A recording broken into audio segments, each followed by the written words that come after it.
Meu nome é João Fábio. Nós iremos estudar hoje algumas saudações em inglês. E dentre elas, a primeira saudação do dia.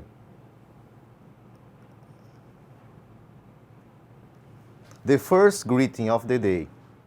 The first greeting of the day we call good morning. Every morning is a great opportunity to start again and celebrate life. Also, it's the time when one needs some motivation. Então, a primeira saudação do dia é o bom dia, certo? Toda manhã é uma grande oportunidade de recomeçarmos e celebrar a vida. Também é tempo para nós termos motivação, para dar continuidade às nossas vidas. The second greeting of the day, que é a segunda saudação do dia. Na segunda saudação do dia, nós temos good afternoon. Nature looks quieter and more beautiful at this time of the day. You really don't want to miss the beauty of this time. Wishing you a happy afternoon. Então, a natureza se torna linda nesse período do dia. Você realmente não quer perder a beleza desse dia, né? Desejo a vocês uma boa tarde. The third greeting of the day. A terceira saudação do dia é boa noite ao chegar, né? Em inglês, nós temos a saudação do anoitecer, que é o good evening. Evenings are your chance to forget the mistakes you made during the day. One image like this can help us forget our problems. Então, os anoiteceres é uma chance que você tem de esquecer os erros que você cometeu durante o dia, né? E uma imagem como essa nos faz esquecer nossos problemas, né? O entardecer lá na Praia do Jacaré, né? Quem já teve a oportunidade de contemplar, realmente é muito lindo. The fourth greeting of the day, good night. Então, ao se despedir, né? Em inglês, os americanos, eles usam o good night. Good evening ao chegar e good night ao se despedir. May this night bring you rest and tranquility. Talvez essa noite traga a você um descanso e tranquilidade. Wherever you are, God is with you. Onde quer que esteja, Deus está com você. Agora, nós temos uma tirinha, certo? Stone Age, da Idade da Pedra. Então, verbo to be and conjunct strip usage. Então, o uso do verbo to be nas tirinhas. Então, aí na primeira tirinha nós temos, ó, noun are okay, but verbs always seem to lead to work. Substantivos estão ok, mas os verbos sempre nos conduzem ao trabalho. Então, tem uma imagem aí de dois homens na Idade da Pedra, não é isso? Então, na segunda imagem, the subject pronoun, we, in the comic strip. Então, nós usamos aí o pronome pessoal we, que é o pronome da primeira pessoa do plural, né? We, nós. Noun, verb, adjective, adverb, preposition. Nós temos aí algumas palavras transparentes, né? Noun é substantivo, verb, verbo, adjective, adjetivo, adverb, advérbio e preposition, preposição. Então, temos aí palavras transparentes de fácil reconhecimento, né? Então, em inglês, vocês sabem que o inglês sofreu influência do alemão inicialmente, do francês e do latim. Então, por isso que o inglês tem essa dificuldade na pronúncia, certo? Então, aqui, nós temos aqui, ó, nós esquecemos a interjeição. Vamos colocá-la? We forgot to invent the interjection. Through it, cognate words such as noun, verb, adjective, adverb and preposition. Então, nessa imagem aí, nós temos algumas palavras transparentes, como eu tinha falado anteriormente, né? O substantivo, o verbo, o adjetivo, o advérbio e a preposição. E faltou colocar a interjeição, certo? Então, tá muito fácil aí. Cognate words and verb to be is. Então, eu tenho palavras transparentes associadas ao verbo to be is. The end of grammar spelling is near. O fim da gramática ortográfica está próximo, é isso? Então, com o uso do celular, com o advento do celular, as pessoas, os alunos tendem a utilizar mais as mídias sociais, esquecendo um pouco da escritura, que é muito importante. Vamos estudar hoje o verbo to be, certo? O verbo to be na sua forma extensa e na sua forma contraída. De um lado eu tenho aqui, ó, verb to be, am, is, are, ok? Então eu tenho I am, que é a afirmativa extensa, afirmative full form, e I'm, afirmative contracted. Então nesse caso aqui, ó, teremos que eliminar a vogal. Toda vez que eu eliminar a vogal, sobrará um resquício do verbo to be. Então esse resquício do verbo to be será adicionado, será junto, né, posto ao pronome pessoal. I am ficará I'm. You are ficará you were, após a eliminação da vogal. He is ficará his. Ok? Então afirmativa extensa e afirmativa contraída. Beleza? Então, we drop out the vowels and write the apostrophe sign to make contracted forms. O que é que diz aqui? Nós eliminaremos, né, as vogais e escreveremos o sinal de apóstrofo para formar formas contraídas. Beleza? Então, tem um slide aí para a gente conferir. Então, de acordo com a conjugação do verbo to be, nós temos aí I am, primeira pessoa do singular, né? Afirmativa extensa. Contraindo fica I'm. You are, segunda pessoa do singular. Contraindo fica you were. Agora nós teremos o que? A terceira pessoa do singular. A terceira pessoa do singular é composta por três pronomes. He, she e it. Então, he is ficará his, em sua forma contraída. She is ficará she's. It is ficará its, em sua forma contraída. Então agora partiremos para o plural. No plural nós teremos we are, que é a primeira pessoa do singular, nós somos, né? Ficará we're. You are ficará you were. E they are ficará their. Terceira pessoa do plural. Então I, eu, é a primeira pessoa do singular. You, você, é a segunda pessoa do singular. He, ele. She, ela. It, esse ou essa, ele ou ela, né? No caso, objeto. É usado para objetos, coisas, animais. Nasceu um bebê hoje. Você não sabe o sexo, você usará o pronome it. We, nós, primeira pessoa do plural. You, vocês, segunda pessoa do plural. E they, eles ou elas, terceira pessoa do plural. Então, basicamente, o verbo to be, am, is e are, está distribuído na conjugação do verbo to be. Am é usado na primeira pessoa do singular, I am. Are é usado na segunda do singular e, respectivamente, primeira, segunda e terceira do plural.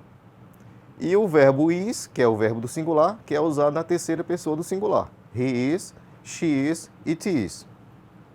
Então, como vimos, sempre que formos transformar da afirmativa extensa para a contraída, teremos que eliminar a vogal do verbo to be. Fazendo isso, o resquício do verbo to be será junto ao pronome pessoal, transformando assim em formas contraídas. Ok? Então aqui eu tenho um exercício para vocês colocarem o verbo to be nas suas respectivas alternativas. Então na letra A eu tenho I, eu, né? Então qual é o verbo que vocês irão colocar aí? Am ou is? Bem, se eu sei que I é a primeira pessoa do singular, então o verbo que vai ser empregado aí na letra A será am. I am an English teacher. Eu sou um professor de inglês. Na letra B eu tenho my father. My father é meu pai. Meu pai representa o quê? O sexo masculino. Então, se nós transformarmos o termo my father por he, né? Saberemos que se trata da terceira pessoa, né? Terceira pessoa do singular, eu uso quem? Is. My father is at work. Tom and Jerry. Tom and Jerry. Tom, uma pessoa. Jerry, outra. Ou seja, eu tenho um sujeito composto. Para sujeito composto, eu uso are. E nós iremos estudar os números, né? Numbers. Numbers in English. Certo? Então, 0, 1, 2, 3, 4, 5, 6, 7, 8, 9, 10. 11, 12, 13, 14, 15, 16, 17, 18, 19, 20. Pessoal, vocês sabem por que de 13 a 19 tem sempre a terminação teen? Então, teen representa o quê? A adolescência. Então, é a fase da adolescência. De 13 a 19, vocês perceberam que sempre terá a terminação teen. É isso? Então, 20 é uma dezena, né? Toda dezena em inglês vai ter sempre a terminação TY. Certo? 20, 30, 40, 50 e assim por diante. Então, 20 é 20. 21, como é que eu diria em inglês? 21. 22, 22. 23, 23. 24, 24. 25, 25. 26, 26. 27, 27. 28, 28. 29, 29. E 30, 30. Ou seja, a cada dezena você vai ter que seguir esse mesmo processo de adicionamento, né? 21, 22, 23 e assim por diante, até virar a nova dezena, certo? Então, 40, 40, 50, 50, 60, 60, 70, 70, 80, 80, 90, 90. 100, você tem duas possibilidades. Ou você diz 100 ou então 100, ok? Então, inicialmente hoje, nós iremos aprender os numerais de 1 a 100. É claro que nós teremos que aprender os números de uma maneira geral, mas hoje nós ficaremos com essa incumbência de aprender de 1 a 100 em inglês, beleza? Deixa eu passar aqui o slide. Nós temos Mathematical Signs, ou seja, se você aprende os numerais, terá a possibilidade de aprender as operações matemáticas. Então vamos ler inicialmente as operações matemáticas. O sinal de mais eu digo plus, né? Sinal de mais eu digo plus. O sinal de menos, que é a subtração, eu digo minus. O sinal de vezes, que é a multiplicação, eu digo times. O sinal de divisão, eu digo divided by. E o sinal de igualdade, eu falo equals to, ou equals sign. Por exemplo, nessa primeira operação aqui, 1 mais 1 é igual a 2. 1 plus 1 equals 2. 1 plus 1 equals 2. Do segundo exemplo, 2 menos 1 é igual a 1. Né? 2 menos 1 é igual a 1. 2 minus 1 equals 1. 2 menos 1 é igual a 1. No terceiro exemplo, eu tenho uma operação aqui, ó. 2 vezes 3 igual a 6. 2 times 3 equals 6. 2 vezes 3 igual a 6. E no quarto exemplo, nós temos uma divisão. 6 divided by 2 equals 3. 6 dividido por 2 igual a 3. E igualdade. Igualdade nós temos aqui, ó. 5 equals 2 plus 3. 5 é igual a 2 mais 3. Ou então, 5 is equal to 2 plus 3. Certo? Então, nós temos aí as operações matemáticas associadas aos numerais em inglês. Quem aprende os numerais, aprende também as operações matemáticas e, consequentemente, as horas. Associaremos as operações matemáticas aos numerais. Então, aqui eu tenho, ó, no exercício 2, né? 5 plus 5 equals to 10. Então, aqui, ó, 5 plus, sinal de mais, né? 5 equals to 10. Então, muito fácil, né? Escrever as operações matemáticas em inglês por extenso. No outro exemplo, 10 minus 4 equals to 6. Ok? No outro exemplo, nós temos uma multiplicação. 14 times 2 equals to 28. 14 vezes 2 igual a 28. E, finalmente, nós temos uma divisão. 30 divided by 3 equals to 10. 30 dividido por 3 igual a 10. Beleza? Então, continuaremos agora no slide. Responderemos agora os numerais em inglês, né? Escrevendo eles por extenso. Então, letra A, 10. Né? Letra B, 20. Letra C, 30. Letra D, 35. Letra E, 50. Letra F, 60. G, 68. H, 75. E finalmente I, 100 ou então 100, ok? Então esses são os numerais em inglês que eu coloquei para vocês escreverem por extenso, beleza? Temos aí, finalizando, uma música de Louis Armstrong, What a Wonderful World, que mundo maravilhoso. Então nessa música nós temos substantivos no singular e no plural. E temos algumas cores que estão inseridas, né, na música. Então aqui, diz assim a música: I see trees of green, red roses too. I see them bloom for me and you. And I think to myself, what a wonderful world. I see skies of blue and clouds of white, the bright blessed days, the dark sacred night. And I think to myself, what a wonderful world. The colors of rainbow, so pretty in the sky, are also on the faces of people going by. I see friends shaking hands, saying hi, how do you do? They really say, I love you.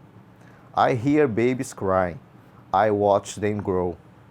They will learn much more than I'll never know. And I think to myself, what a wonderful world. Yes, I think to myself, what a wonderful world. Então, na música aqui, eu tenho some nouns written on the sun. Então, eu tenho baby. Baby é bebê, né? No plural, babies. Eu tirei o Y e acrescentei IES. Por quê? Porque baby termina em Y, mas é acompanhado de consoante. Então, quando os substantivos terminarem em Y e forem acompanhados de consoante, eu tirarei o Y e acrescentarei a terminação IES, indicando singular e plural, né? Cloud, clouds. Nuvem, nuvens. Friend, friends. Apenas o acréscimo do S, né? Para cloud e friend. Day também. Day termina em Y, mas é acompanhado de vogal. Então, nesse caso aqui, ó, vai receber apenas o S. Termina em Y, mas é acompanhado de vogal. É o caso de toy e boy, não é isso? Ambos terminam em Y e são acompanhados de vogal. Então, receberão apenas o S. Né? Toy, toys. Boy, boys. Beleza? Eu tenho algumas cores aqui na música, ó. Green, red, blue and white. Beleza? Vamos ver se vocês sabem cantar a música comigo? I see trees of green, red roses true. I see them bloom for me and you. And I think to myself, what a wonderful world. I see skies of blue and clouds of white, the bright blessed days, the dark sacred nights. And I think to myself, what a wonderful world. The colors of rainbow, so pretty in the sky, are also on the faces of people going by. I see friends shaking hands, saying, how do you do? They really say, I love you. E aí, pessoal, espero ter contribuído com vocês na aula de inglês e voltaremos na próxima aula, beleza?